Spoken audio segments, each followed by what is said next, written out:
ஆழமாக பாதித்தன. முனிவர் கூறினார், தவிர்க்க முடியாத வீழ்ச்சியை உங்களுக்கு முன் பார்க்க முடியவில்லை. எங்கள் உட்பட குருக்களின் நாடு உங்கள் தந்தை வழி ராஜ்யம். ஆனால் பாண்டவர்தான் தங்கள் வலிமை மற்றும் துணிச்சலின் மூலம் அதை உங்களுக்காக வென்றார்கள். நம்பிக்கையுடன் பிரகாசிக்கும் கண்களை கொண்டு அவர் நிறுத்தினார். உங்கள் மகன்களை காணவர்களின் மன்னர் அழைத்து சென்றபோது அர்ஜுனனே அவர்களை திருப்பிக் கொண்டு வந்தார். சஞ்சயன் பேசுகையில் பாண்டவர்களின் துரதிர்ஷ்டங்களை பார்த்து எண்ணற்ற முறை சிரித்த திருதராஷ்டிரரின் மனம் அவர்கள் ஒருபோதும் மீண்டு வர முடியாது என்று நினைத்தது.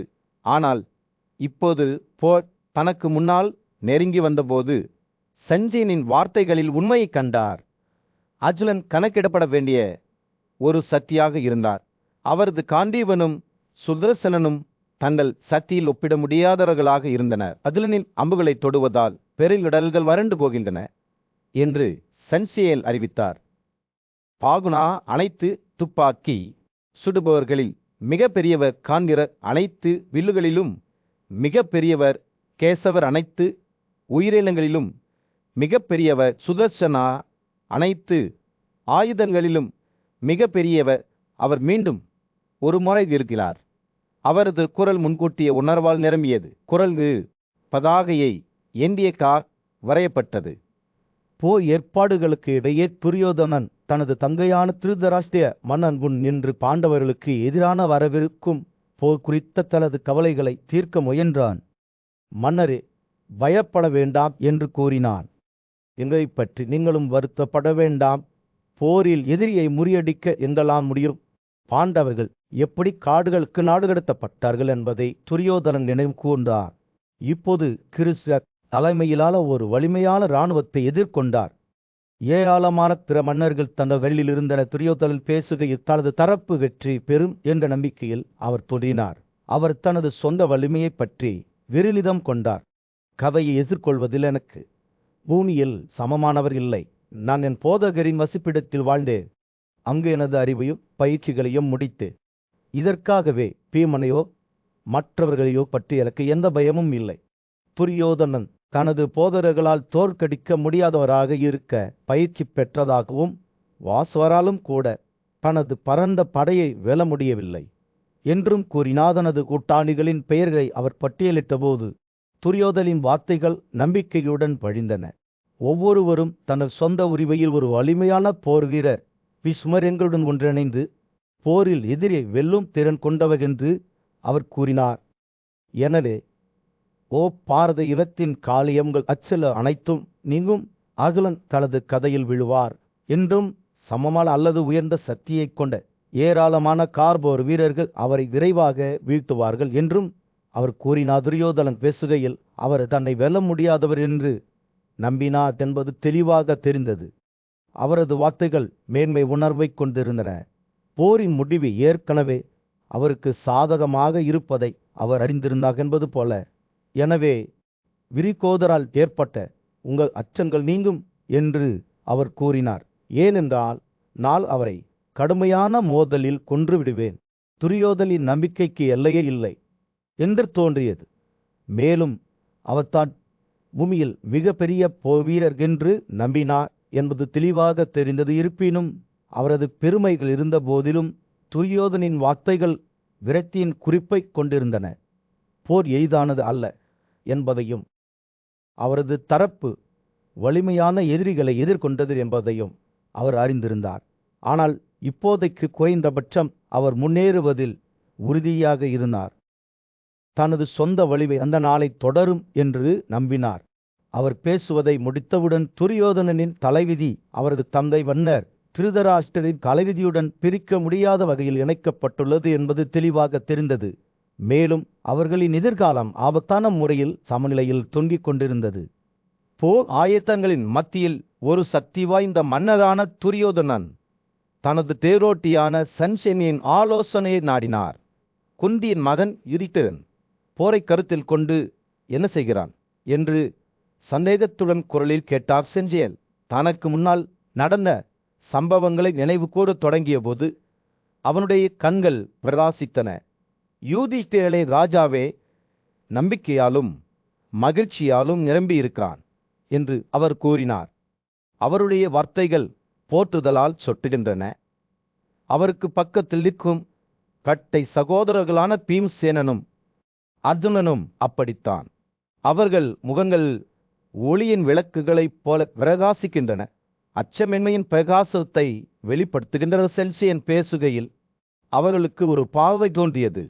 பாண்டவர்களின் முகாமின் நடுவே விபச்சு அல்லது அர்ஜுனன் உயரமாக நின்று கொண்டிருந்தான். அவரது தெய்வீகக்கார் ஒரு மென்மையான இயற்கையான பிரகாசத்துடன் ஒளிரும் ரதத்தின் சக்கரங்கள் மின்னும் மேகங்களைப் போல மின்னி பிரகாசிக்கின்றன. அர்ஜுனன் மகிழ்ச்சியால் நிரம்பிய குரலில், இதோ சஞ்சயனே, இவை நமது வரவிருக்கும் வெற்றியின் அறிகுறிகள் என்று சொன்னான். சென்சேனின் வார்த்தைகளை கேட்கும் போது துரியோதனின் கண்கள் குறுகின. அர்ஜுனனின் ரதத்துடன் பிணைக்கப்பட்ட குதிரைகள் மற்றும் அதன் கொடிமரத்தை அலங்கரித்த பதாகைகள் பற்றி விசாரித்த போது அவரால் அமைதியற்ற தன்மை உணர முடியவில்லை. சென்சேனின் பதில் ஒரு கோடை நாளில் ஒரு மென்மையான காற்று போல இருந்தது. அதனுடன் தெய்வீகத்தின் கிசுகிசுக்களும் இருந்தன. தெய்வீர கைவினைஞரான தஸ்திரி அல்லது பம்மனா அவர் தொடங்கினார். அவரது வார்த்தைகள் அதிசயத்தின் திரைச்சிலை நெசவு செய்தன. சத்தா மற்றும் பாத்தையின் உதவியுடன் அர்ஜுனனின் காருக்கு பெரும் அழகின் வடிவங்களை உருவாக்கியது. அவர்கள் அதன் கொடி கம்பத்தில் பெரிய மற்றும் சிறிய பெரிய மதிப்புள்ள வான உருவங்களை வைத்தனர். செஞ்சையா பேசுகையில் பதாகைகள் அவர்களுக்கு முன்னால் உயிர்ப்புடன் தோன்றியது. அவற்றின் நிறங்கள் சூரிய அஸ்தமனத்தின் நிறங்களைப் போல மாறுகின்றன. காற்று கடவுளின் மகனான கழுமத்தின் உருவம் பதாகையில் தோன்றியது, உயிருடன் இணைக்கப்பட்டதைப் போல. மேலும் பவுமானா சஞ்சயா தொடர்ந்தார், இந்த பதாகையை எப்போதும் மாறிக்கொண்டே இருக்கும் மற்றும் மாறுபட்டதாக வடிவமைத்துள்ளார். ஒரு யோஜனாவின் பகுதியை உள்ளடக்கியது, தடைகளுக்கு இடமளிக்காது. வானத்தில் சகாவில் போன்றது. அர்ஜுனனின் ரதத்தை ஈர்த்த குதிரைகள் பார்ப்பதற்கு ஒரு அதிசயமாக இருந்தன. மனதின் வேகத்துடன் ஒரு நூற்றாண்டு வெள்ளை வான குதிரைகள் காந்தர்வர்களின் மன்னர் சித்தாசேனா பழங்கினார். அவை விழும்போதெல்லாம் அவற்றின் எண்ணிக்கை நிரப்பப்பட்டது, தெய்வீர மந்திரத்தால் நிரப்பப்பட்டது போல. யுதிஷ்டிரனின் கார் சமமான ஆற்றல் மற்றும் தந்தம் போன்ற வெள்ளை குதிரைகளால் இழுக்கப்பட்டது. அதே நேரத்தில் பீம்சேனாவின் தேர் காற்றின் வேகம் மற்றும் 7 முனிவர்களின் பிரகாசத்துடன் செல்லும் குதிரைகளால் ஏற்றப்பட்டது. குருட்சேத்திரத்தின் வயல்களில் பெரும் போர் நடக்கவிருந்தது. கஸ்தினாபுரத்தின் குருட்டு மன்னன் திருதராஷ்டிரன் தனது அரண்மனையில் உட்கார்ந்து தனது மகன்களின் தலைவிதியை பற்றி கவலையும் அடைந்தான். தனது தேரோட்டியாளரும் ஆலோசகருமான சஞ்சயனிடம் திரும்பி, பாண்டவர்களின் கூட்டாளிகளில் யார் அவர்கள் சார்பாக போராட வந்திருக்கிறார் என்று கேட்டான். சென்சேன் மறுமொழியாக, யுதானா என்றும் அழைக்கப்படும் சத்திரியுடன் விருஷகளில் தலைவரான கிருஷ்ணனும் செகிடனும் வந்துவிட்டனர். அவர்கள் இருவரும் வலிமையான கார்போல் வீரர்கள். தங்கள் வலிமை மற்றும் புகழை பற்றி வெறுமிதம் கொள்கிறார்கள். ஒவ்வொருவரும் அச்சுயினி படைகளை கொண்டு வந்துள்ளனர். இது கிட்டத்தட்ட கற்பனை செய்ய முடியாத அளவுக்கு பெரிய. திருதராஷ்டிரரில் கண்கள் திகைப்புடன் விரிந்தன. மற்ற அரசர்களை பற்றி என்ன என்று கேட்டார். சஞ்சயன் தொடர்ந்தான், பந்தாத மன்னன் துருபதன் தனது 10 மகன்களுடனும் அவர்களின் வீரர்களுடனும் திரியும்னாவின் தலைமையில் வந்திருக்கிறான். அவன் சிகந்தினால் நன்கு பாதுகாக்கப்பட்டு யுதிஷ்டிரனின் பெயரை கௌரவிப்பதற்காக ஒரு முள் அச்சுவினியை கொண்டு வந்திருக்கிறான். பூமியின் ஆண்டவனான விராடனும் தனது 2 மகன்களான சங்கா மற்றும் உத்தரா ஆகியோருடன் பாண்டவர்களுடன் அவர்களின் வீரர்களான மதுராட்சா மற்றும் பிறருடன் சேர்ந்துள்ளான். திருதராஷ்டிரரில் மூத்த மகனான துரியோதனன், தந்தையே, நீங்கள் ஏன் இவ்வளவு கவலைப்படுகிறீர்கள்? பீஷ்மர், துரோணர், கிருபர், கண்ணர், ஜேத்ததன், சோமதத்தர், அஸ்வத்தமான் போன்ற நமது சொந்த வலிமையான போர் வீரர்கள் எங்களிடம் உள்ளனர். அவர்கள் அனைவரும் வெல்ல முடியாதவர்கள். பாண்டவர்களின் வலிமையை தாங்கக்கூடியவர்கள். திருதராஷ்டிரன் தலையை அசைத்துகில்லை. மகனே, உனக்கு புரியவில்லை. பாண்டவர்கள் வேறு எந்த படையையும் போல பீமல், அர்ஜுனன், நகுலன், சலதேவன் யும்னா சச்சை துருபாதா மற்றும் பலரை குறித்துள்ளனர். அவர்கள் அனைவரும் வலிமையான போர் வீரர்கள், மிகுந்த துணிச்சல் மற்றும் வலிமை கொண்டவர்கள். அவர்களுக்கு எதிராக யாரால் நிற்க முடியும்? துரியோதனன் கேலி செய்தான். ஆனால் நமக்கும் நமது சொந்த பலம் உள்ளது. பீஷ்மர் தாக்குதலை வழியடத்துவார். கர்ணன் போரில் வெல்ல முடியாதவன் சென்று தலையிட்டு திருதராஷ்டிரரின் கவலையை அமைதிப்படுத்த முயன்றார். ராஜாவே, போர்க்களத்தில் என்ன நடக்கிறது என்பதை நான் உங்களுக்கு சொல்கிறேன். பாண்டவர்கள் தங்கள் எதிரிகளுக்கு அஞ்சக்கூடாது என்று கிருஷ்ணகிம்னா அவர்களை போரிடுமாறு வற்புறுத்துகிறார். அந்த வலிமையான வில்லன்கள் மற்றும் மன்னர்கள் அனைவரையும் தன்னால் தாங்க முடியும் என்று அவர் கூறுகிறார். பாண்டவர்களில் மூத்தவரான யுதிஷ்டிரர் தூரத்திலிருந்து கிருஷ்ணஜிம்னா, போரில் உங்கள் வலிமை மற்றும் ஸ்திரத்தன்மையை நாங்கள் நம்பியுள்ளோம். இந்த போரிலிருந்து எங்களை பாதுகாப்பாக காப்பாற்றுங்கள் என்று கூறினார். செஞ்சை என்ற முறையில் ஒரு பிரமாண்டமான கூட்டத்தின் மத்தியில் கஸ்தினபுரத்தின் குருட்டு மன்னன் திருதராஷ்டிரன் தனது மகன் துரியோதனனுக்கும் மற்ற பௌரவர்களுக்கும் முன்னால் நின்றான். அவர் தனது மகனிடம் பேசும்போது அவரது குரல் கவலையுடன் நடுங்கியது. பாண்டுவின் மகன் யுதிஷ்டிரன் மிகுந்த தைரியமுள்ள போர் வீரன். தனது இளமை காலத்திலிருந்தே பிரமச்சாரிய வாழ்க்கை முறைக்கு தன்னை அர்ப்பணித்துக் கொண்டான். ஐயோ, என் முட்டாள்தனமான மகன்கள் அவருக்கு எதிராக போராட விரும்புகிறார்கள். இதனால் துக்கத்தில் மூழ்கியிருக்கும் என்னை புறக்கணிக்கிறார்கள். திருதராஷ்டிரன் துரியோதனிடம், மகனே, விரோத போக்கை விட்டுவிடு. எந்த சூழ்நிலையிலும் போர் ஒருபோதும் பாராட்டப்படுவதில்லை. பாதி பூமியே உங்களுக்கும் உங்களை பின்பற்றுபவர்கள் அனைவருக்கும் போதுமானது. பாண்டவின் மகன்களுக்கு அவர்களின் உரிமையான பங்கை திருப்பிக் கொடுங்கள் என்று கெஞ்சினார். போரின் விளைவுகளை பற்றி சிந்திக்குமாறு அவர் தனது மகனை வலியுறுத்தினார். அவரது இராணுவம் இறுதியில் அவரது மரணத்திற்கு வழிவகுக்கும் என்று கூறினார். வடிகா, பீஷ்மர், துரோணர், அஸ்வத்தமான், சஞ்சயன், சோமதத்த, சால்யா, கிருபா, சச்சவதா, புருமித்ரர் மற்றும் பூரிகரவக்கள் உள்ளிட்ட பிற மரியாதைக்குரிய தலைவர்களாலும் திருதராஷ்டிரரின் வார்த்தைகள் எதிரொலித்தன. அவர்கள் அனைவரும் பாண்டவர்களுடன் சமாதானத்தை விரும்பினர். அது நியாயமானது மற்றும் நீதிக்கு இணக்கமானது என்று நம்பினர். இருப்பினும் துரியோதனன் தனது தந்தையின் வார்த்தைகளால் அசைந்து போகவில்லை. பாண்டவர்களை போரிடுமாறு சவால் செய்தபோது அவர் வீரமாக நின்றார். அவரது குரல் நம்பிக்கையுடன் நிரம்பியது. அவரும் கண்ணனும் மட்டுமே போரின் தியாகத்தை கொண்டாட தயாராக இருப்பதாக அறிவித்தார். இந்த தியாகத்திற்கு பலிபீடமாக இருக்கும் என் வாள், சிறிய கயிறு, என் கழுதை வனக்கண்ணலை ஊட்டுவதற்கான பெரியது. பார்வையாளர்களின் கூட்டமாக எனது அஞ்சல் கோடிருக்கும். எனது 4 குதிரைகள் பதவியில் இருக்கும். ஊசாரிகள் அம்புகள், குசா புல் கத்திகள். கணன் மற்றும் துசாசனன் ஆகிய 3 பாண்டவர்களை போரில் கொல்வார்கள் என்று பெருமையடித்த துரியோதனின் வார்த்தைகள் ஆணவத்துடன் வழிந்தன. 1, நான் பாண்டவர்களை கொன்று இந்த பூமியை ஆட்சி செய்வேன், அல்லது அவர்கள் என்னை கொன்று அதை அனுபவிப்பார்கள் என்று அவர் அறிவித்தார். தனது மகன் போரின் பாதையை பின்பற்றுவதில் உறுதியாக இருப்பதையே உணர்ந்த திருதராஷ்டிரரின் வெளிப்பாடு வருத்தமாக மாறியது. அவர் துரியோதனனை கைவிட்டு, நான் இப்போது உன்னை என்றென்றும் கைவிட்டு விட்டேன் என்று அறிவித்தார்.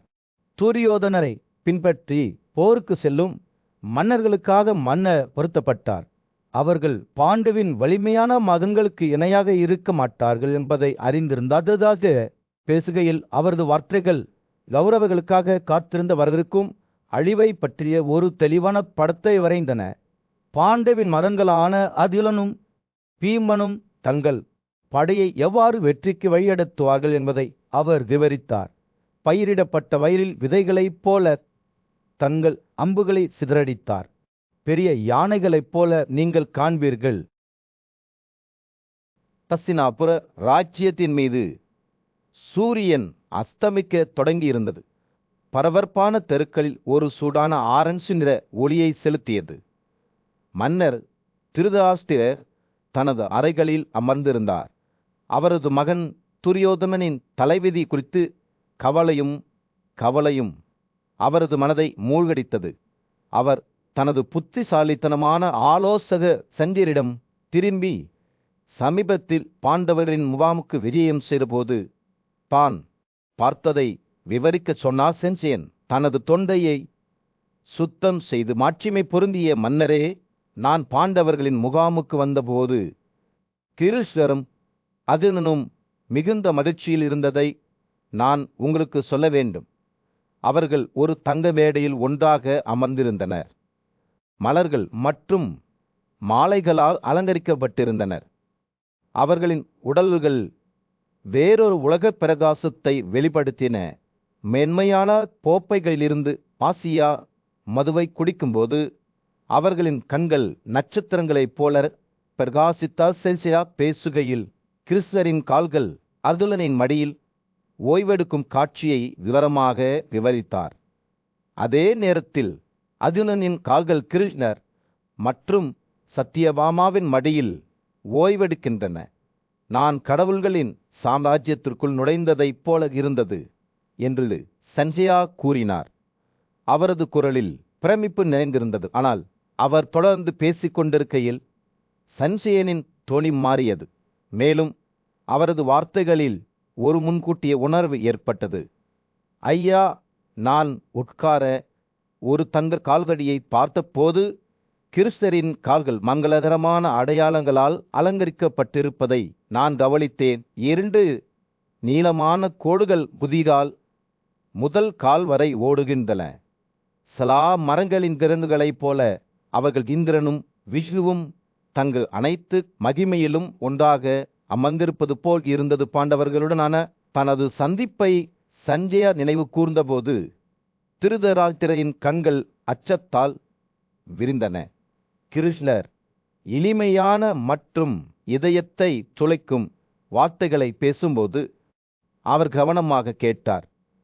காலப்போக்கில் குறிந்த அந்த கடனை நான் இன்னும் செலுத்தவில்லை என்று கிருஷ்ணர் கூறினார். அவரது குரல் உணர்ச்சியால் நடுங்குகிறது. வெல்ல முடியாத காந்திவ விலை பயன்படுத்தும் சவிசச்சலுடன் நீங்கள் பகைமையை தூண்டிவிட்டீர்கள். என்னை அவரது உதவியாளராக வைத்திருக்கிறீர்கள். சஞ்சயன் பேசி முடித்ததும் திருதராஷ்டிரனின் முகம் கீழே விழுந்தது. தனது மகன் துரியோதனின் தலைவிதி முடிவடைந்தது என்பதை அவர் அறிந்திருந்தார். அர்ஜுனனும் கிருஷ்ணரின் வார்த்தைகளை எதிரொலித்தபடி அவர்களின் ஆயுட்காலம் முழுமையடையாவிட்டால் போரில் பார்த்தாவுக்கு யார் சவால் விட முடியும்? என்னை வெல்லும் திறன் கொண்டவன் உண்மையில் பூமியை 2 கைகளால் தாங்கிக் கொள்ள முடியும். மேலும் படைக்கப்பட்ட அனைத்தையும் கோபத்தில் வீழ்ந்த முடியும். மன்னர் திகைத்து அமைதியாக அமர்ந்தார். சஞ்சயனின் வார்த்தைகளின் சுமையால் அவரது மனம் நடுங்கியது. பாண்டவர்களுக்கும் கௌரவர்களுக்கும் இடையிலான பெரும் போர் அடிவானத்தில் நெருங்கி வருவதால் குருக்களின் தலைவிதி ஆபத்தான முறையில் சமநிலையில் தொங்கிக் கொண்டிருந்தது. பஸ்தனபுர அரசவையில் மன்னர் திருதராஷ்டிர சிந்தனையில் அமர்ந்திருந்தார். அவரது மனது ஒரு அழுத்தமான கவலையால் எடைபோட்டது. அவரது நம்பகமான ஆலோசகர் சஞ்சயா குருக்களுக்கும் பாண்டவர்களுக்கும் இடையே வரவிருக்கும் ஓரை பற்றி ஒரு நேர்மையான மதிப்பீட்டை வழங்கியிருந்தார். அவர்களின் ஞானத்திற்கு பெயர் பெற்ற ராஜாவின் கண்கள் இரு தரப்பினரின் தகுதிகளையும் தீமைகளையும் சிந்திக்கும்போது தீவிரமாக பார்த்தன துல்லியமான சிந்தனையுடன் திருதராஷ்டிரர் படைகளின் பலம் மற்றும் பலவீனங்களை உன்னிப்பாக கணக்கிட முயன்றார். இந்த மோதலின் விளைவு மனித வலிமையால் மட்டுமல்ல, அதற்கும் மேலாக வடிவமைக்கப்படும் என்பதை அறிந்த அவர் தெய்வீக சக்திகளை புரிந்து கொள்ள முயன்றார். ஒரு தந்தையாக வெற்றிக்கான அவரது ஆசை அவரது மதங்களின் நலனுக்கான அக்கறையுடன் மட்டுமே பொருந்திய. இறுதியாக நீண்ட யோசனைகளுக்கு பிறகு திருதராஷ்டிரர் தனது சகோதரர் துரியோதனை தனது மன உளைச்சலில் பங்கு கொள்ளுமாறு அழைத்தார். கவலையில் மூழ்கிய அவரது குரலில், இந்த கவலை இரவும் பகலும் என்னை விழுங்கிவிட்டது. நம் அனைவரின் மீதும் ஒரு பூதம் தொங்கிக் கொண்டிருப்பதை நான் தெளிவாக காண்கிறேன் என்று அவர் கூறினார். அவர் தனது எண்ணங்களை சேகரித்து தொடர்ந்தார். கண்டவா, காட்டு தீயிலிருந்து நமது ராஜ்யத்தை காப்பாற்றிய கத்திக்கு நாம் செலுத்த வேண்டிய நன்றியின் கடலை நினைவு கூர்ந்து திருதராஷ்டிரர் கூறினார். இந்த போரில் கடவுள் அர்ஜுனனுக்கு உதவுவார் என்று நான் நம்புகிறேன். மேலும் பெற்றோரின் அன்பும் பக்தியும் அவர்களை வழிநடத்தும் தருணமும் பிற தெய்வீக உயிரினங்களும் பாண்டவர்களுக்கு உதவுவார்கள். அவரது வார்த்தைகள் முன்கூட்டிய உணர்வுடன் இருந்த அவர் பேசுகையில் ராஜாவின் கண்களில் ஆழ்ந்த சோகம் தோன்றியது. பீஷ்ம துரோணர் மற்றும் கிருபா தலைமையிலான அவரது சொந்த படைகள் விரைவில் பாண்டவர்கள் மற்றும் அவர்களின் தெய்வீக கூட்டாளிகளின் ஒன்றுபட்ட வலிமைக்கு எதிராக எதிர்கொள்ளும் என்பதை அவர் அறிந்திருந்தார். வானங்கள் கோபத்தால் நிரப்பப்படும் என்று அவர் கணித்தார். அதன் கோபத்தில் இடி முழக்கம் போல சிந்தனை அவரது முதுகெலும்பில் ஒரு நடுக்கத்தை அனுப்பியது. திருதராஷ்டிரரின் பார்வை பெரிதாவின் மகன் அர்ஜுனனை நோக்கி திரும்பியது. அவரது வலிமை நாடு முழுவதும் புகழ்பெற்றது. அவர் இளம் வீரரின் நம்ப முடியாத சாதனைகளை விவரித்தார். ஒரே நேரத்தில் 500 அம்புகளை சுடும் திறன் மற்றவர்களால் காணப்படாதது. அவரது ஒப்பிட முடியாத வலிமை கர்த்தவீரியருக்கு போட்டியாக இருந்தது. மற்றும் அவரது விரைவில் காந்திபம் இது கிட்டத்தட்ட வேறு உலகமாக தோன்றியது. அவர் பேசுகையில் மன்னருக்குள் தவிர்க்க முடியாத ஒரு உணர்வு நிலை பெற்றது. அமைதி ஏற்படாவிட்டால் குருக்களுக்காக ஒரு பயங்கர அழிவு காத்திருப்பதை அவர் முன்கூட்டியே கண்டார். போரை விட பாண்டவர்களுடன் சமாதானத்திற்கு தான் முன்னுரிமை அளிப்பதாக திருதராஷ்டிர கனத்த இதயத்துடன் அறிவித்தார். குருக்களை விட பாண்டவர்களை நான் வலிமையானவர்களாக கருதுகிறேன் என்று அவர் கூறினார். அவரது வார்த்தைகள் துக்கம் மற்றும் ராஜினானாவால் வண்ணமயமாகவே இருந்த அந்த கணத்தில் அவரது கவலை நேரை தெளிவாக தெரிந்தது. ஒரு காலத்தில் ஞானத்தால் பிரகாசித்த ராஜாவின் கண்கள் இப்போது கவலையால் மந்தமாக தோன்றின. ஒரு பெரிய பேரழிவு வரப்போகிறது என்பதை அவர் அறிந்திருந்தார். அது மக்களை உழுக்கும். அஸ்தினபுரத்தின் மீது சூரியன் மறைந்து பரபரப்பான தெருக்களில் தங்க ஒளி வீசிக் கொண்டிருந்த வைசம்பாயனர் மன்னர் திருதராஷ்டிரர் முன் நின்று தனது மகன் துரியோதனனின் வார்த்தைகளை நினைவு கூர்ந்தார். பாண்டவர்கள் மீதான தனது பொறாமையை பற்றி பேசும்போது இளம் இளவரசரின் முகம் ஆர்வத்தால் எரிந்தது. தந்தைய தெய்வங்கள் தங்கள் பக்கம் இருப்பதால் அவர்களை வெல்ல முடியாது என்று நீங்கள் கருதுகிறீர்கள் என்று துரியோதனன் கோபத்தில் நடுங்கும் குரலில் சொன்னான். ஆனால் நான் உங்களுக்கு சொல்கிறேன், நான் அவர்களை தோற்கடிப்பேன். தெய்வங்கள் தங்கள் தெய்வீகத்தை ஆசை அல்லது பேராசையால் அல்ல, ஆனால் உலக பிணைப்புகளை துறப்பதன் மூலம் அடைந்தனர். அவர்கள் தனிப்பட்ட ஆதாயத்துக்காகவோ அல்லது தங்கள் விருப்பங்களை திருப்திப்படுத்தவோ வேலையில் ஈடுபடுவதில்லை. வைசம்பாயனர் சிறிது நேரம் நிறுத்தி துரியோதனின் வார்த்தைகளின் எடை உள்ளே நுழைய அனுமதித்தார். முன்பு வியாச நாரதர் போன்ற ஞானிகளும் ஜமதத்தின் மகன் ராமரும் இந்த உண்மையை நமக்கு சொன்னார்கள் என்று அவர் தொடர்ந்தார். கடவுள்கள் ஆசை அல்லது கோபத்தால் செயல்படுவதில்லை, உலக உடைமைகளை விரும்புவதில்லை. அத்திய வாயு தர்மம் இந்திரன் அல்லது அஸ்வின்கள் எப்போதாவது இவ்வாறு செயல்பட்டிருந்தால் பாண்டவர்கள் ஒருபோதும் துயரத்தில் விழுந்திருக்க மாட்டார்கள். தனது மகனின் உணர்ச்சி வசப்பட்ட பேச்சை கேட்ட திருதராஷ்டிரரின் கண்கள் குறுகின. ஆனால் உங்கள் சொந்த திறன்களை பற்றி என்ன துரியோதனன் என்று அவர் கேட்டார். அவரது குரலில் சந்தேகத்தில் ஒரு குறிப்பு. துரியோதனின் முகம் நம்பிக்கையால் பிரகாசித்தது. தந்தையே, நான் கடவுளைப் போல இல்லை என்று அவர் கூறினார். எனது இலக்குகளை அடைய தெய்வீக தலையீட்டையோ விதியையோ நான் நம்பவில்லை. யதார்த்தத்தின் கட்டமைப்பை கட்டுப்படுத்த எனக்கு அதிகாரம் உள்ளது. எனது மந்திரங்களால் பூமியையும் மலைகளையும் மீண்டும் ஒன்றிணைக்க முடியும். மிகவும் கொடூரமான புயல்களை கூட அமைதிப்படுத்த முடியும். மேலும் தண்ணீரை உறுதிப்படுத்த முடியும். இதனால் ரதங்களும் காலாட்படை வீரர்களும் அவற்றை கடந்து செல்ல முடியும். அவர் பேசுகையில் துரியோதனின் வார்த்தைகள் தங்கள் சொந்த வாழ்க்கையை எடுத்துக்கொள்வது போல் தோன்றியது. காற்றை ஒரு சக்தியின் பிரகாசத்தால் நிரப்பியது. நானே தெய்வங்கள் மற்றும் அசுரர்கள் ஆகிய இருவரின் விவகாரங்களையும் ஏற்கிறவன் என்று அவர் தொடர்ந்தார். என் ஆதிக்கங்கள் உயிரினங்கள் தீங்கிலிருந்து பாதுகாப்பாக இருக்கும் ஒரு சரணாலயம். என் கட்டளையின்படி வானம் மழை பொழிகிறது. துரியோதனின் வார்த்தைகள் அவரது தந்தையை சுற்றி ஒரு நம்பிக்கையை ஏற்படுத்துவதை வைசம்பாயனர் பார்த்தார். திருதராஷ்டிரரின் வெளிப்பாடு மாறிவிட்டது. அவரது கண்கள் இப்போது தனது மகன் மீது ஒரு புதிய நம்பிக்கையுடன் பிரகாசிக்கின்ற திருதராஷ்டிர வைசம்பாயனனை நோக்கி திரும்பினார். அவரது குரலில் உறுதி நிறைந்திருந்தது. சொல்லுங்கள் சென்சியா என்று அவர் கேட்டார். பாண்டவர்கள் என்ன திட்டமிடுகிறார்கள்? என் மகனின் பலத்தால் அவர்கள் உண்மையில் தோற்கடிக்கப்படுவார்கள். வைசம்பாயனர் தலையசைத்தார். உதடுகளில் ஒரு சிறிய புன்னகை விளையாடிக் கொண்டிருந்தது. ராஜாவே, நான் உங்களுக்கு சொல்கிறேன் என்று அவர் கூறினார். ஆனால் முதலில் என்ன என்பதை கேட்போம். குறுக்கேத்திர போரின் மத்தியில் ஆர்கதின் மகன் கணன் அதுலனை எதிர்கொள்ள தயாராக திருதராஷ்டிர முன் நின்றபோது ஒரு முக்கியமான தருணம் வெளிப்பட்டது. ஆனால் இந்த மோதல் தொடங்குவதற்கு முன்பு கணன் தனது குரலில் நம்பிக்கையும் கடமையும் நிறைந்த குரலில் பேசினார். மாபெரும் மன்னன் என்று கர்ணன் கூறினார். பொய் பாசாங்கின் மூலம் நான் ராமரிடமிருந்து பிரமாஸ்திரத்தை பெற்றேன் என்று எனக்கு தெரியும். என் நேரம் வரும்போது அதை எப்படி பயன்படுத்துவது என்பதை நான் மறந்துவிடலேன் என்று அவர் என்னிடம் கூறினார். ஆனால் இந்த மாபெரும் குற்றம் இருந்த போதிலும் ராமரின் சாபம் லேசானது. அதன் பிறகு நான் எனது துளிச்சையுடனும் பக்தியுடனும் அவரை திருப்திப்படுத்தினேன். பிரம்மாஸ்திரம் என்னுடையது. அதன் சக்தியை நான் இன்னும் வைத்திருக்கிறேன். கண்ணனின் வார்த்தைகள் பீஷ்மரின் தலைமையில் கூடியிருந்த குருக்களால் பிரமிப்பு மற்றும் அக்கறையின் கலவையை சந்தித்தன. ஞானமுள்ள மூத்தவர் கண்ணனை அணுகினார்.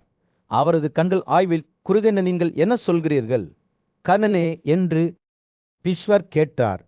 உங்கள் நேரம் நெருங்கி வருவதால் உங்கள் புத்திசாலித்தனம் மேதமூட்டமாறி இருக்கிறது. தலைவர் கொல்லப்படும்போது மற்றவர்கள் வருவார்கள் என்று உங்களுக்கு தெரியாதா? கிருஷ்ணரை தனது பக்கத்திலேயே வைத்துக்கொண்டு கண்டவ காட்டை எய்த்த அதுமனின் சாதனையை பற்றி நீங்கள் கேள்விப்பட்டிருப்பீர்கள். உங்கள் லட்சியத்தை அடக்கிக் கொண்டு காரணத்தை கேட்பது உங்களுக்கு புத்திசாலித்தனமாக இருக்கும். பீஷ்மரின் வார்த்தைகளுக்கு பதிலளிக்கும் போது கணன் தனது குரலில் அசைக்க முடியாத நிலையில் நின்றார். கிருஷ்ணரின் ஆசீர்வாதங்களுடன் ஆயுதம் ஏந்திய அதுலுக்கு இணையாக நான் இல்லை என்பதை நான் அறிவேன். ஆனால் நான் பின்வாங்க மாட்டேன். இந்த சவாலை நான் ஏற்றுக்கொள்ளேன். நான் வெற்றி பெற்றவுடன் உங்களுக்கும் எங்கள் ராஜாவுக்கும் எனது வீரத்தால் வென்ற பல பகுதிகளை வழங்குவேன். பீஷ்மரின் வெளிப்பாடு சந்தேகமாக மாறியது. அவர் பதிலளித்த போது அவரது குரல் கிண்டலால் சொட்டு சொட்டாக இருந்தது. ஏய் கணனே, உங்கள் நேரம் நெருங்கும் போது உங்கள் புத்திசாலித்தனம் உண்மையில் மேதமூட்டமாக உள்ளது. அதிலும் சுதர்சன சக்தா பயன்படுத்தும் போது இன்று உங்களுக்கு கொடுத்த பரிசு கூட உடைந்து சாம்பலாக மாறும் என்பதை நீங்கள் மறந்து விடுகிறீர்கள். கணனின் முகம் அமைதியாக இருந்தது. ஆனால் அவளது கண்களில் சந்தேகத்தின் ஒரு குறிப்பு மின்னியது. பீஷ்மர் உண்மையை பேசினார் என்பதை அவர் அறிந்திருந்தார். ஆனாலும் அவர் அடிபணிய மறுத்தாதான் என் கைகளை கீழே போடுகிறேன்.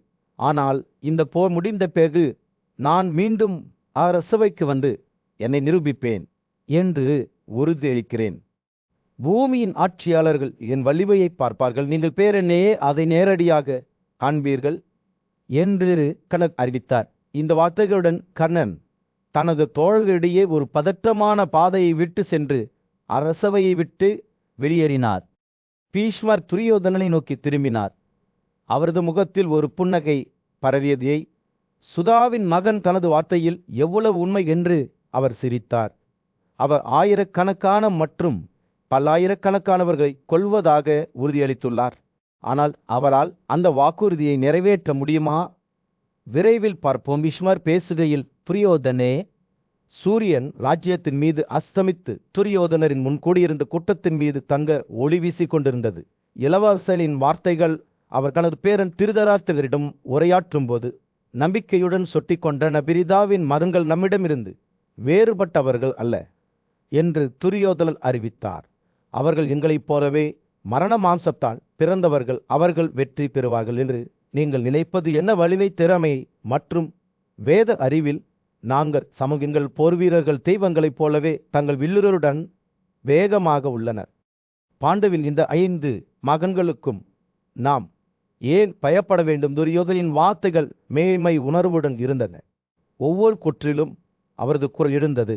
அவரும் அவரது கூட்டாளிகளும் பாண்டவர்களை வெல்வார்கள் என்று அவர் நம்பினார். கணன் என் சகோதரர் புசாசனா, நான் அவர்களை போரில் தோற்கடிப்பேன் என்று அவர் பெருமிதம் கொண்டார். பின்னர் பிராமணர்களை சமாதானப்படுத்த பிரமாண்டமான தியாகங்களை செய்வோம்.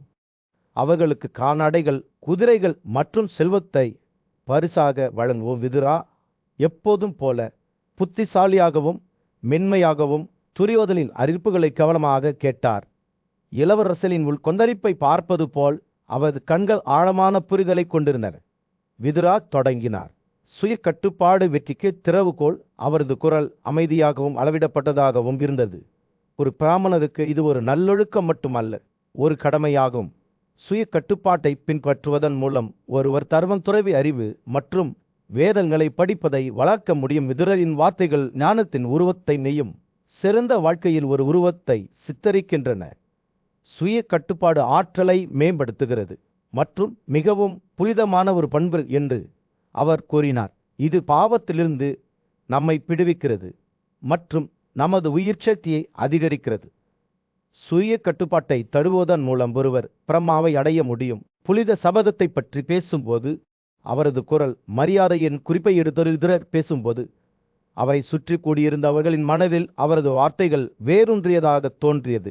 அவர்கள் ஆர்வத்துடன் கேட்டனர்.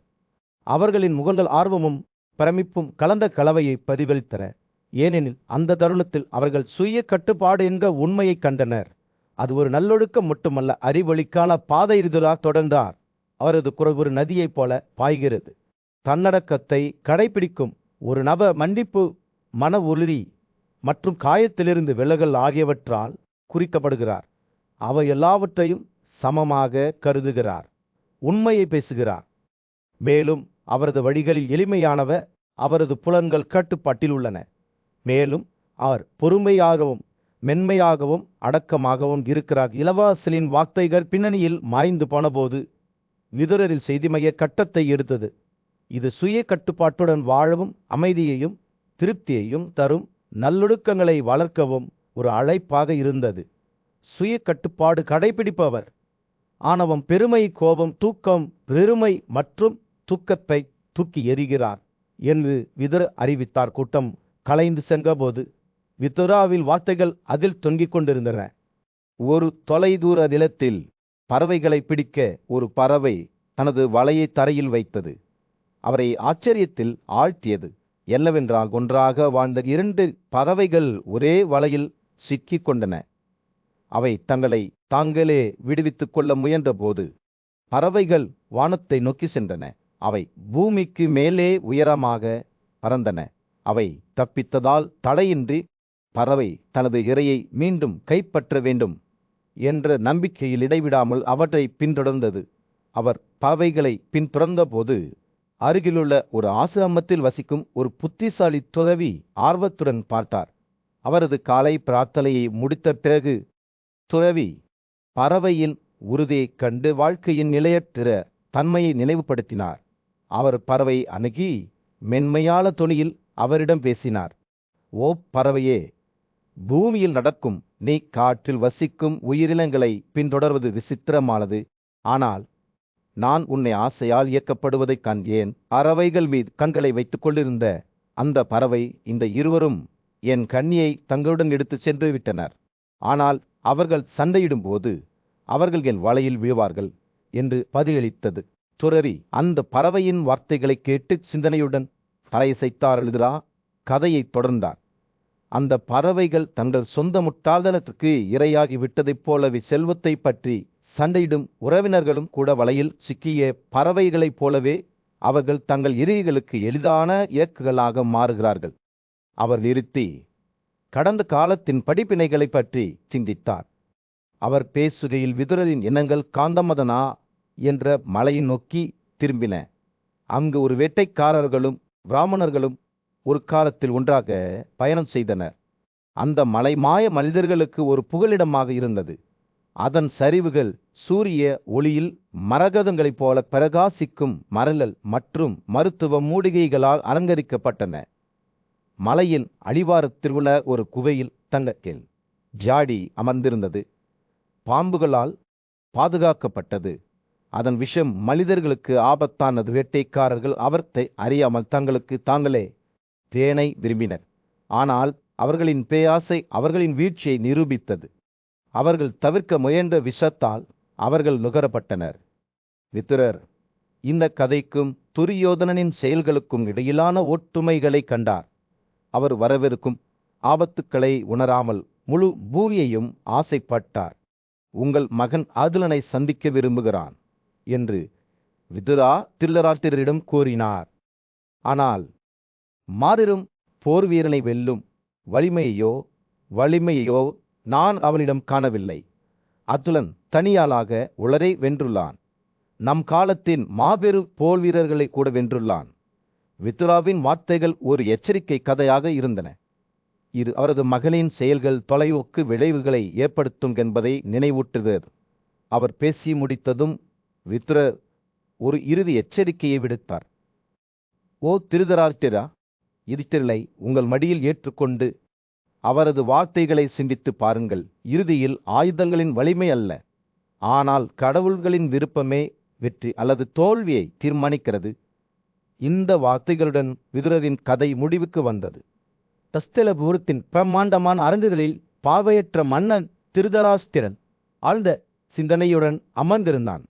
அவரை ஒரு வஞ்சகமான பாதையில் வழியெடுத்தும் பாதையை பின்பற்றி வந்த அவரது அன்பான மகன் துரியோதனால் அவரது எண்ணங்கள் நுகரப்பட்டன. கனத்த இதயத்துடன் திருதராஷ்டிரன் துரியோதனை அவரது வார்த்தைகளுக்கு செரிசாய்க்குமாறு அழைத்தார். யோசித்து பாருங்கள் மகனே, நீங்கள் தேர்ந்தெடுத்த பாதை ஆபத்தானது. நீங்கள் பாண்டவர்களை ராஜ்யத்தில் அவர்களின் நியாயமான இடத்திலிருந்து கொள்ளையடிக்க விரும்புகிறீர்கள். ஆனால் அவை நமது பிரபஞ்சத்தின் கட்டமைப்புக்கு இன்றியமையாத 5 கூறுகளைப் போல இருப்பதை நீங்கள் காணவில்லையா? அவற்றின் நல்லொழுக்கங்கள் 5 கூறுகளைப் போலவே உள்ளன. பூமியில் நெருப்பு, காற்று மற்றும் இது அனைத்து நடமாடும் மற்றும் அசையாத விஷயங்களையும் நிலைநிறுத்துகின்றன. உங்கள் சொந்த வாழ்க்கையின் தியாகம் இல்லாமல் இந்த உலகில் வேறு எந்த நல்லொழுக்கமுள்ள நபரையும் விட பிரகாசமாக பிரகாசிக்கும் குந்தியின் மகனான யுதிஷ்டிரரை நீங்கள் ஒருபோதும் தோற்கடிக்க முடியாது. துரியோதனின் பிடிவாதம் பயங்கரமான புயலை எதிர்க்கும் மரத்தை போன்றது. போரில் யமனைப் போலவே வலிமையானவராக நின்ற பீம்சேனரை அவர் தாக்கினார். காந்திவலின் வெற்றியாளரான அர்ஜுனனை சவால் செய்ய எந்த மனிதனுக்கு தைரியம் இருக்கும்? அவர் வேறு எந்த போர் வீரனையும் விட பிரகாசமாக பிரகாசித்தார். பஞ்சாலாவின் இளவரசனான பிஷ்கத்யும்னா கணக்கிடப்பட வேண்டிய ஒரு சக்தியாக இருந்தார்.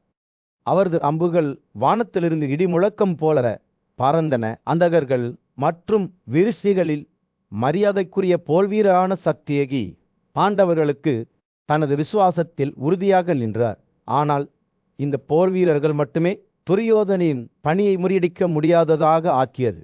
அல்ல, கிருஷ்ண தாமரை கண்கள் கொண்டவர் சக்தியிலும் ஆற்றலிலும் 3 உலகங்களையும் கூட முறியடித்தார். அவரது இருப்பு அவரது சொந்த மருமகன் தனஞ்செயர் உட்பட எந்த ஒரு எதிரிக்கும் எதான அளவுகோள்களை எடைபோடுவதாக தோன்றியது. அர்ஜுனன் நம்பியிருந்த வசுதேவர் இயற்கையின் சக்தியாகவும் நிறுத்த முடியாதவாகவும் சரிப்புத்தன்மையற்றவராகவும் இருந்த அதனை நலம் விரும்புவோரின் ஆலோசனையை கேளுமாறு தனது மகளை வலியுறுத்திய திருதராஷ்டிரரின் வார்த்தைகள் துக்கத்தில் மூழ்கின. அந்த மாபெரும் போர்வீரான பீமர் ஞானத்தில் கலங்கரை விளக்கத்தை போல நின்று துரியோதனை நீதியை நோக்கி வழியெடுத்தினார்.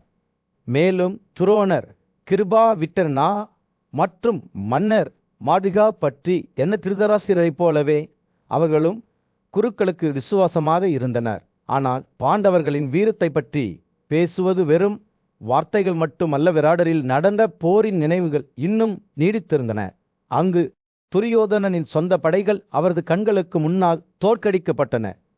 மேலும் சாத்தியமற்றதை ஒரு கையால் சாதித்த அர்ஜுனனை பற்றி என்ன பாண்டவர்கள் ஒன்றிணைந்தால் என்ன சாதிக்க முடியும்? திருதராஷ்டிரரின் வார்த்தைகள் ஒரு அன்பானவரின் வேண்டுகோளை போல காற்றில் தொங்கிக் கொண்டிருந்த வரலாற்றில் ஒரு முக்கியமான தருணத்தின் மத்தியில் வசமாயனர். திருதராஷ்டிரர் முன் நின்று போர்க்களத்தில் நடந்த நிகழ்வுகளை விவரிக்க சஞ்சயரிடம் கேட்டார். ஞானமுள்ள ராஜாவின் ஆர்வம் தூண்டப்பட்டது. மேலும் வாசுதேவரின் உரைக்கு பிறகு அர்ஜுனன் பேசிய வார்த்தைகளை சஞ்சயனுடன் பகிர்ந்து கொள்ளுமாறு அவர் கேட்டுக்கொண்டார். வாசுதேவரின் வார்த்தைகளை கேட்ட பிறகு அர்ஜுனன் தனது உறவுகளை மகத்தான போர் வீரரிடம் வெளிப்படுத்த வாய்ப்பை பயன்படுத்தி கொண்டான் என்று சஞ்சயன் தனது கதையை தொடங்கினார். கௌரவர்களின் சார்பாக போராடக்கூடியிருந்த மன்னர்களின் பெயர்களை பட்டியலிட்டு, எங்கள் பேரன் திருதராஷ்டிர, துரோணர், கிருபா மற்றும் கணன் என்று கூறினார். அவர்கள் அனைவரும் மரணத்தின் வாசலில் நிற்கிறார்கள். சஞ்சே அர்ஜுனன் தொடர்ந்தான். திருதராஷ்டிரரின் மகன் அவர்களை ஒரு பெரிய தியாகத்திற்காக ஒன்றிணைத்துள்ளார். இது பாண்டவ நெருப்புக்கு ஒரு வணக்கமாக இருக்கும். ஒவ்வொரு மன்னரின் நலனையும் விசாரித்து அவர்களின் நிலைகளுக்கு உரிய மரியாதை செலுத்துமாறு அர்ஜுனன் சஞ்சீலிடம் கட்டளையிட்டான். சுயோதலரிடம் ஒரு செய்தியை தெரிவிக்கவும் அவர் கட்டளையிட்டார். நான் இந்த வார்த்தைகளை சொன்னேன் என்றும் அவர் தனது ஆலோசகர்களுடன் கவனமாக கேட்க வேண்டும் என்றும் சொல்லுங்கள். புத்திசாலித்தனமான போர் வீரனின் தொனியில் இருப்பு மற்றும் எச்சரிக்கை இருந்தது. இந்த முன்னுரையுடன் அர்ஜுனன் சஞ்சீலிடம் நேரடியாக பேசினார். அவர் பேசத் தொடங்கியதும் அவரது கண்கள் சிவந்த நிலையில் வாசுதேவரின் மீது பூட்டப்பட்டன. வாசுதேவரில் அளவிடப்பட்ட வார்த்தைகளை நீங்கள் ஏற்கனவே கேள்விப்பட்டிருப்பீர்கள் என்று அவர் கூறினார். இப்போது கூடியிருந்த மன்னர்களிடம் இதுவும் எனது வார்த்தைகள் என்று சொல்லுங்கள். அவர் நிறுத்தினார். அவரது குரல் அவசர உணர்வை தூண்டியது. அவர்கள் காஜ்யத்திற்கான உரிமைப்பாரலை கைவிட்டு அதை யுதிஷ்டிரரிடம் திருப்பி தராவிட்டால் நான் என் அம்புகளை அவர்கள் மீது குதிரைப்படை, காலாட்படை மற்றும் யானைகளுடன் கட்டவிழ்த்து விடுவேன் என்று அவர்களிடம் சொல்லுங்கள். அவர்கள் இறந்த ஆவிகளின் விரும்பத்தகாத பகுதிகளுக்கு அனுப்பப்படுவார்கள். சஞ்சீன் அர்ஜுனனின் வார்த்தைகளை நினைவு கூர்ந்து முடித்தரும். அவர் திருதராஷ்டிரருக்கு ஆழ்ந்த வணக்கம் செலுத்தினார். அவரது கண்கள் நிலைமையின் தீவிரத்தை பற்றிய பயபக்தியால் நிரம்பியிருந்தன. நான் தனஞ்சயனிடமிருந்தும் பரியிடமிருந்தும் விரைவாக வந்துவிட்டேன் என்று அவர் கூறினார். அவரது குரல் சற்று தடுங்கியது. ராஜாவே, அர்ஜுனனின் தீர்மானத்தின் ஆழத்தை நீங்கள் புரிந்து கொள்ள இந்த கனமான வார்த்தைகளை நான் உங்களிடம் கொண்டு வருகிறேன். அந்த இறுதி வார்த்தைகளுடன் சஞ்சயனின் கரை முடிவுக்கு வந்தது. நிலைமையின் ஈவத்தையும் அவருக்கும் அவரது மரங்களுக்கும் காத்திருந்த விதியையும் சிந்திக்க திருதராஷ்டிரரை விட்டுவிட்டது. மன்னர்களின் மாபெரும் கூட்டத்தில் துரியோதனின் கவலைக்குறைவான வார்த்தைகள் தளர்ந்தன. திருதராஷ்டிரரின் மகன் சஞ்சயரின் ஆலோசனையை சிறிதும் பொருட்படுத்தவில்லை. மற்ற மன்னர்கள் அமைதியாக இருந்தனர். அவர்களின் கண்கள் மரியாதைக்கு கீழே விழுந்தன. கூடியிருந்த மன்னர்கள் ஓய்வு பெற எழுந்தபோது காற்று பதற்றத்தால் அடர்த்தியாக இருந்தது. ஆனால் ஒரு மன்னர் பின்னால் நின்றார். திருதராஷ்டிரர். அவர் எப்போதும் தனது மகனின் வழிநடத்துதலை பாசத்துடன் பின்பற்றினார். அவர் வெளியேறும் மன்னர்களுக்கு நல்வாழ்த்துக்களை தெரிவித்தார். எதிர்காலத்தை பற்றிய அக்கறையால் அவரது இதயம் கனமாக இருந்தது.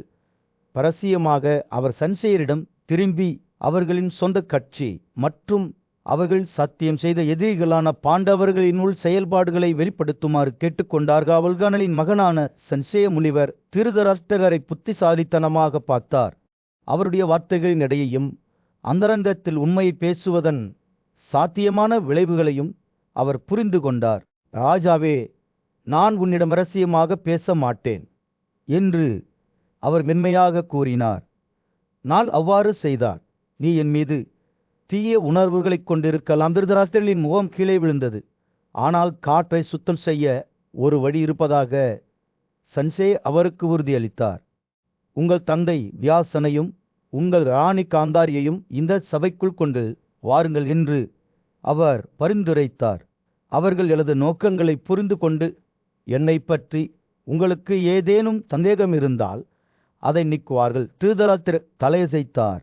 மேலும் அவரது நம்பகமான ஆலோசகர் விதுரர் ஞானியான முனிவரையும் அவரது ராணியையும் அழைத்து வந்தார். காந்தாரி தனது துளையுடன் பார்வையுடன் வியாசருடன் அரசவைக்குள் நுழைந்தார். அவரது கண்கள் இரவு வானத்தில் நட்சத்திரங்களைப் போல பிரகாசித்தன. சஞ்சயாவின் மகன் அவர்களின் ஞானத்தையும் தீவிரமான புரிதலையும் பற்றி பேசியிருந்தார். இப்போது அவர்கள் திருதராஷ்டிரரை உண்மையை நோக்கி வழிநடத்த தயாராக அமர்ந்தனர். மன்னர் நம்பிக்கையும் பயமும் கலந்த கலவையுடன் அவர்களை பார்த்தார். வியாசர் முதலில் பேசினார். அவரது குரலில் பண்டைய அறிவு துளிர்த்தது. சஞ்சயிலே விசாரிக்கும் திருதராஷ்டிரரிடம் வாசுதேவர் மற்றும் அர்ஜுனனை பற்றி அவர் தெரிந்து கொள்ள விரும்பும் அனைத்தையும் சொல்லுங்கள் என்று கூறினார். சஞ்சய தலையசைத்தார். அந்த தருணத்தில் பாண்டவர்களின் உள் வட்டத்தின் ரகசியங்களை அவர் வெளிப்படுத்த தொடங்கிய போது அனைவரின் கண்களும் அவர் மீது இருந்த சஞ்சயாவின் வார்த்தைகள் ஒரு நதியைப் போல பாய்ந்தன. இரு தரப்பினரின் திட்டங்கள் மற்றும் உத்திகளைப் பற்றி அவர் பேசினார். இரு தரப்பினரின் பலம் மற்றும் பலவீனங்களை வெளிப்படுத்தினார். திருதராஷ்டிரர் கவனமாக கேட்டார்.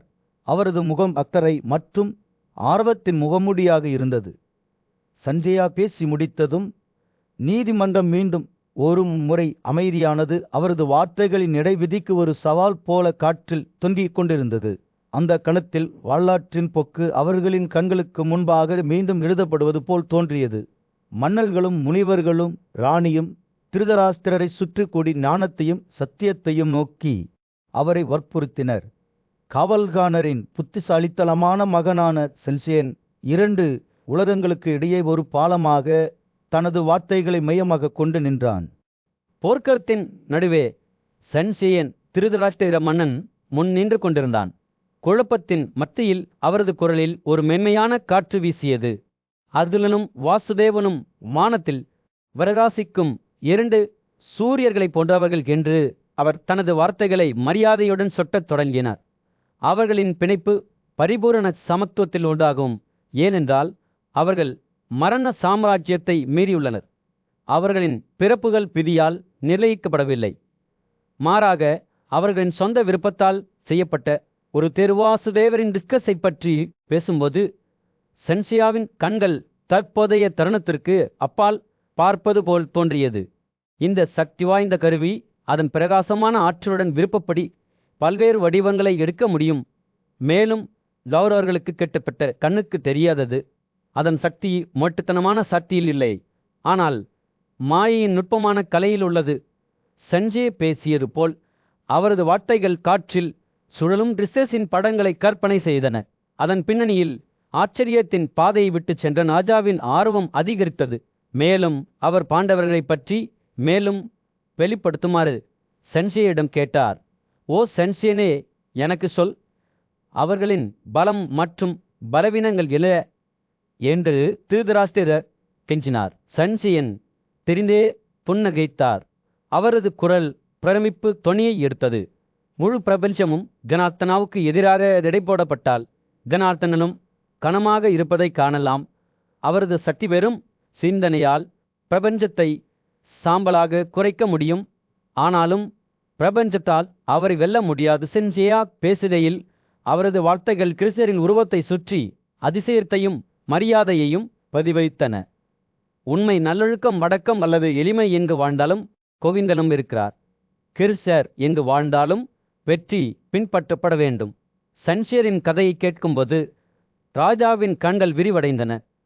ஏனெனில் அதில் அவரது குடும்பத்தை உட்கொண்ட இருளில் நம்பிக்கையின் ஒரு ஒளி இருந்தது. சில்சியா தொடர்ந்தார். அவரது குரல் கதையின் நிலப்பரப்பில் சுழலும் ஒரு மென்மையான நீரோட்டம். ஜனார்த்தனா பூமியையும் வானத்தையும் மானத்தையும் எளிதில் வழிநடத்துகிறார். பாண்டவர்களை தனது பிரம்மாண்டமான விளையாட்டில் வெறும் சிப்பாய்களாக பயன்படுத்துகிறார்.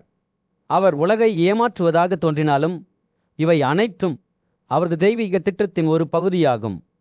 சென்சியாவின் வார்த்தைகளை கேட்கும்போது ராஜாவின் எண்ணங்கள் உணர்ச்சிகளின் குழப்பமாக இருந்தன. பிரமிப்பு, ஆச்சரியம், ஒருவேளை நம்பிக்கையும் ஒரு ஒளிபோல். சென்சியாவின் கதை போர்க்களத்தின் ஆழத்தில் மலரும் தாமரை போன்றது.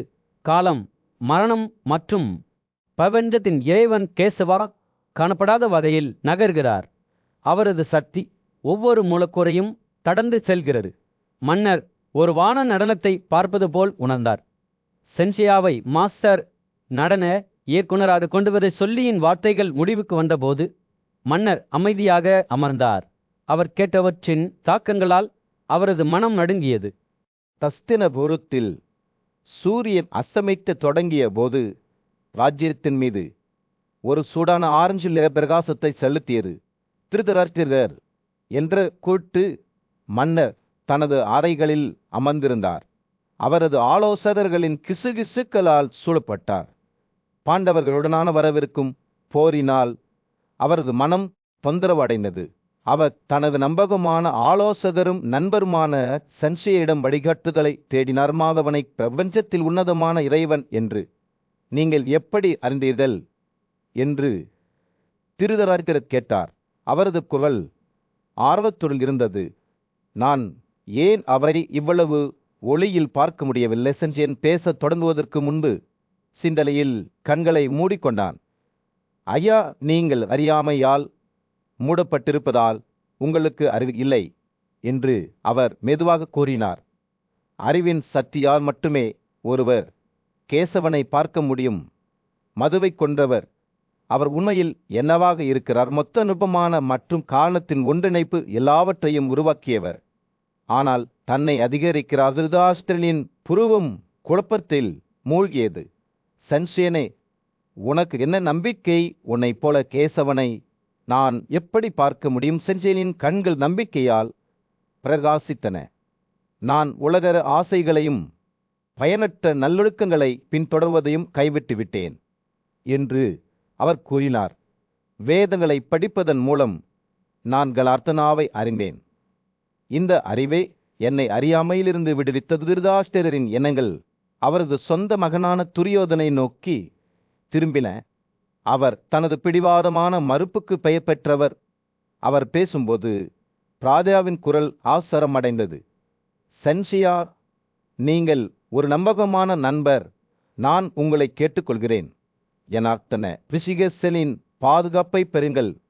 ஒருவேளை என் மகன் தனது வழிகளை மாற்றுவதற்கு இது மிகவும் தாமதமாகவில்லை. ஆனால் துரியோதனன் தனது தந்தையின் வார்த்தைகளால் அசைந்து போகவில்லை. கேசவனும் அதிலனும் நட்பில் ஒன்றுபட்டாலும் நான் இன்னும் அவருக்கு அடிபணிய மறுப்பேன்.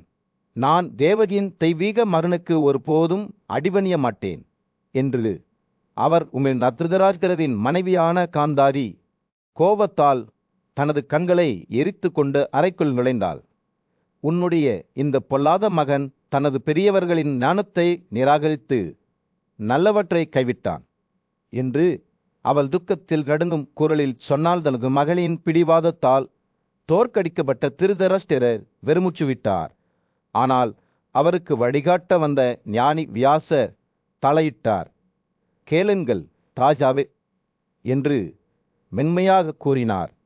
சன்சேரே கேசவலிடமிருந்து தூதராக அனுப்பப்பட்டுள்ளார். சஞ்சேரின் வெச்சை நீங்கள் திறந்த மனதுடன் கேட்டால் அவர் உங்களை ரட்சிப்புக்கு வழியெடுத்துவார். ராஜாவின் எண்ணங்கள் உள்நோக்கி திரும்பின. வியாசர் உண்மையை பேசினார் என்பதை அவர் அறிந்தார்.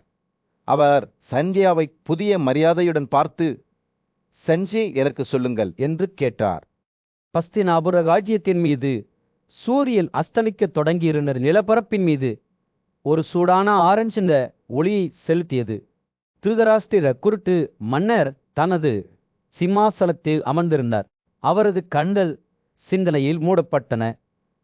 அவர் ஆழ்ந்த சிந்தனையில் இருந்தார். அவரது மனது ஒரு நபரால் நுகரப்பட்டது. புதிரான மற்றும் மரியாதைக்குரிய பகவான் கிருஷ்ண என்று தனது தேரோட்டக்காரனையும் ஆலோசகனையும் அழைத்த திருதராஷ்டிரர் தாமரை கண்களை கொண்ட கிருஷ்ணரை பற்றி மேலும் சொல்லுங்கள். அவருடைய இருப்பின் ஆழத்தை புரிந்து கொள்ளவும் அவரது தெய்வீக இயல்பின் சாராம்சத்தை புரிந்து கொள்ளவும் நான் விரும்புகிறேன் என்று கேட்டுக்கொண்டார். ஞானியும் அறிவாளியுமான சன்சேயா தனது உதடுகளில் புன்னகையின் ஒரு குறிப்பை கொண்டு ராஜாவை அழகினார். ஐயா, நான் கிருஷ்ணரை பற்றி இதற்கு முன்பு பல கதைகளை சொன்னேன்.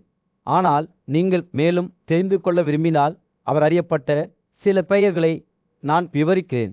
அவை அவரது தெய்வீகத்தின் அளவை வெளிப்படுத்தும் ரகசியங்களையும் மர்மங்களையும் வைத்திருக்கின்றன என்று சன்சேன் தொடங்கினான். திருதராஷ்டிரன் ஒவ்வொரு வார்த்தையிலும் குடிக்க ஆர்வமாக தனது காதுகளை முன்னோக்கி சாய்த்து கொண்டான். கேசவ சஞ்சயா தொடர்ந்தார். கேசவ என்பது விளக்கத்தை மீறும் ஒரு பெயர். ஏனென்றால் அது வார்த்தைகளை மீறும் அளவிட முடியாத மகத்துவத்தை பற்றி பேசுகிறது. இருப்பினும் அவரது எல்லையற்ற இயல்பை பற்றி பேசும் பிற பெயர்கள் உள்ளளவா. சுதேவா, மாயையின் திரை கொண்ட அனைத்து உயிரினங்களின் உரை விஷ்ணு எல்லாம் பரவியவர். மதவா, முனி செறிவு மற்றும் யோகா உறிஞ்சுதல் பயிற்சி செய்கிறார். சல்சேயா பேசுகையில் திருதராஷ்டிரரின் கண்கள் ஒரு புதிய புரிதலுடன் பிரகாசிக்கத் தொடங்கின. அவரது தேரோட்டியாளர் மேலும் பல பெயர்களை வெளிப்படுத்திய போது அவர் கவனமாக கேட்கத் தொடங்கினார். அசுர மதுவை கொன்ற மதுசூதனா இருப்பு மற்றும் நித்திய அமைதி பற்றி கருத்துக்களை ஒன்றிணைத்த கிருஷ அழியாத புண்டரிகச்சா அவரது இருப்பிடம் உயர்ந்தது மற்றும் நித்தியமானது. சில்சேயாவின் வார்த்தைகள் திருதராஷ்டிரரை சுற்றி ஒரு அதிசயமான ஓவியத்தை நகர்த்தின கிறிஸ்தரை ஒரு பன்முகத்தன்மை கொண்ட முரண்பாடுகள் நிறைந்த நபராக சித்தரிக்கின்றன. அவர் மதுவை கொன்றவர், ஆனால் 24 அறிவின் பொருள்களின் பொருளாகவும் இருந்தார். அனைத்து மனிதர்களுக்கும் அடைக்கலம், ஆனால் உயிரினங்களை தனது சதியால் ஏமாற்றுவர் இரவு நெருங்கியதும். திருதராஷ்டிரரின் மனது பிரமிப்பு மற்றும் மரியாதையால் நிரம்பியது. அவர் கிறிஸ்தரின் மர்மங்களின் மேற்பரப்பை மட்டுமே கீறிவிட்டார் என்று அவருக்கு தெரியும். ஆனால் அவர் தனது இருப்பின் பிரகாசத்தை அனுபவிப்பதில் திருப்தி அடைந்தார். சஞ்சயா பேசி முடித்தார். ராஜாவின் கண்கள் அவரை நோக்கி திரும்பின. நன்றியால் நிரம்பியது சஞ்சயா என்று சிறு குரலில் சொன்ன திருதராஷ்டிரர், உங்கள் வார்த்தைகளுக்கு நான் நன்றியுள்ளவனாக இருக்கிறேன். கிறிஸ்தர் ஒரு மனிதர் மட்டுமல்ல, தெய்வீகத்தின் வெளிப்பாடு என்பதை இப்போது நான் அறிவேன். அவர் நம்மிடம் வருவதைப் போலவே அவர் நம்மிடமும் வருவார். அஸ்தினபுரத்தின் மீது சூரியன் அஸ்தமித்து அரண்மனையின் மீது ஒரு சுடான ஆரஞ்சு நிற ஒளியை செலுத்தியது. திருதராஷ்டிரர் என்ற குருட்டு மன்னர் தனது சிம்மாசனத்தில் அமர்ந்திருந்தார். அவரது ஆலோசகர் சென்சேயை தனது எஜமானரின் வார்த்தைகளுக்காக காத்திருந்தார். யாதவர்களின் மதிப்பிற்குரிய தலைவரான வாசுதேவரை பற்றி பேசும்போது ராஜாவின் குரல் ஏங்கியதோ செஞ்சேனே என்று தனது கண்களை மூடிக்கொண்டு திருதராஷ்டிரர் தனது மனதில் தோன்றிய காட்சியை பார்ப்பது போல் கூறினார். வாசுதேவனை தங்கள் முன் பார்ப்பவர்களை பார்த்து நான் பொறாமைப்படுகிறேன். அவரது உடல் ஒரு பிரகாசமான சூரியனைப் போல பிரகாசிக்கிறது. அது தொடும் அனைத்தையும் ஒளி செய்கிறது. அவர் ஞானம் மற்றும் கருணையின் வார்த்தைகளை பேசுவதை கேட்க நான் ஏங்குகிறேன். நமது மக்கள் பாரதர்கள் மரியாதையுடன் கேட்பார்கள். அவர் பேசுகையில் திருதராஷ்டிரரின் கற்பனை அவரை வாசுதேவர் தனது எதிரிகளுக்கு முன்னால் நின்ற ஒரு காட்சிக்கு அழைத்துச் சென்றது. அவரது குரல் காற்றை சுமந்து சென்றது. அவரது வார்த்தைகள் குற்றமற்றவை, செழிப்பை தேடுபவர்களுக்கு ஏற்றுக்கொள்ளத்தக்கவை, ஆனால் மரணத்துக்கு தள்ளப்படுபவர்களுக்கு ஏற்றுக்கொள்ள முடியாதவை என்று மன்னர் தொடர்ந்தார். அவரது குரலில் பிரமிப்பு நிறைந்திருந்தது. வாசுதேவரை யாதவர்களின் சகிப்புத்தன்மையற்ற தலைவராகவும் வீரத்திலும் வலிமையிலும் ஒப்பிட முடியாத வீரனாகவும் திருதராஷ்டிரர் சித்தரித்தார். அவர் தனது மக்களிடையே காளையாக இருந்தார். அவர்களின் எதிரிகளால் அஞ்சப்பட்டார். அவரை அறிந்த அனைவராலும் மதிக்கப்பட்டார். ராஜாவின் மனம் போர்க்களத்திற்கு அலைந்தது. அங்கு வாசுதேவர் தன்னை எதிர்க்க துணிந்த அனைவரையும் தோற்கடிப்பார். அவர் பேசுகையில் வசுதேவர் மீதான திருதராஷ்டிரரின் பக்தியின் காலத்தை அறிந்த செல்சேன் கவனமாக கேட்டான். அவர் ஒரு தலைவர் மட்டுமல்ல, அவர் ஒரு மரியாதைக்குரிய நபராகவும் முனிவராகவும் போலீரராகவும் இருந்தார். வாசுதேவரை வீரனை அழிப்பவர் மற்றும் பிரபஞ்சத்தின் அடைக்கலம் என்று வர்ணிப்பதால் மன்னரின் போற்றுதலுக்கு எல்லையே இல்லை. திருதராஷ்டிரரின் வார்த்தைகள் வாசுதேவரின் மகத்துவத்தை பற்றிய ஒரு தெளிவான படத்தை வரைந்தன. சென்ஜியாவால் தன்னை பற்றிய ஒரு மரியாதையை உணர முடியவில்லை. வாசுதேவரின் பல பெயர்களை பற்றி தனது எஜமானர் தொடர்ந்து பேசும்போது அவர் கேட்டார். அரிஸ்தா அழகான இறக்கைகளை கொண்ட பறவை எல்லாவற்றையும் உருவாக்கியவர் மற்றும் அழித்தவர். பண்டையது, ஆரம்பம், நடுத்தரம் அல்லது முடிவு இல்லாதது. மன்னர் பேசி முடித்ததும் தனது எஜமானிடமிருந்து ஒரு அரிய பக்தி வெளிப்பாட்டை கண்டதை அறிந்த சென்சியன் தலை குனிந்து வணங்கினான். திருதராஷ்டிரரின் வார்த்தைகள் வாசுதேவரை பற்றி மட்டுமல்ல, மரியாதைக்குரிய தலைவருடனான தொடர்புக்கான அவரது சொந்த ஏக்கத்தையும் பற்றி பேசுகின்றன. இந்த தருணத்தில் குருட்டு மன்னரின் இதயம் வாசுதேவரின் மீது ஆழமான மரியாதை மற்றும் போற்றுதலால் நிரம்பியது. அவர்களுக்கிடையே அமைதி வளர்ந்தபோது தனது எஜமானரின் வார்த்தைகளை வாசுதேவரிடம் எடுத்து செல்ல தன்னிடம் ஒப்படைக்கப்பட்டிருப்பதை அறிந்த செஞ்சேயா தனது வில்லிலிருந்து எழுந்தார். திருதராஷ்டிரரின் பக்தியை மரியாதைக்குரிய தலைவரிடம் தெரிவிக்கும் எண்ணம் அவருக்கு ஒரு பொறுப்புணவையும் நோக்கத்தையும் நிரப்பியது. பொந்தளிப்பின் மத்தியில் பாண்டவ முகாமிலிருந்து சஞ்சயா வெளியேறிய பிறகு நடந்த நிகழ்வுகளை புரிந்து கொள்ள முயன்றபோது ஜனமேல் யாயாவின் ஆர்வம் அதிகரித்தது. அவர் மரியாதைக்குரிய பிராமணரான வைசபாயனரிடம் திரும்பி கதையை விவரிக்க சொன்னார். நியாயமான மன்னரான யுதிஷ்டிரருக்கும் தாசரத குலத்தின் தெய்வீக இளவரசரான கிறிஸ்தருக்கும் இடையிலான உரையாடலை விவரிப்பதன் மூலம் வைசமாயினார் தனது கதையை தொடங்கினார். அவர்கள் ஒன்றாக நிற்கும்போது யுதிஷ்டிரர் கிறிஸ்தரிடம் அவர்கள் மீது வரவிருக்கும் ஆபத்திலிருந்து தங்களை காப்பாற்றுமாறு கெஞ்சினார். நண்பர்களுக்கு அர்ப்பணிப்புள்ளவரே, நண்பர்களே, தங்கள் விசுவாசத்தை வெளிப்படுத்த வேண்டிய நேரம் வந்துவிட்டது என்று யுதிஷ்டிரர் கூறினார், தேவையின் இந்த நேரத்தில் உங்களைத் தவிர எங்களை காப்பாற்றக்கூடிய வேறு யாரையும் நான் காணவில்லை. உங்கள் பாதுகாப்பை நம்பி இருக்கும் மாதவனே, பெருமையாலும் ஆணவத்தாலும் நுகரப்படும்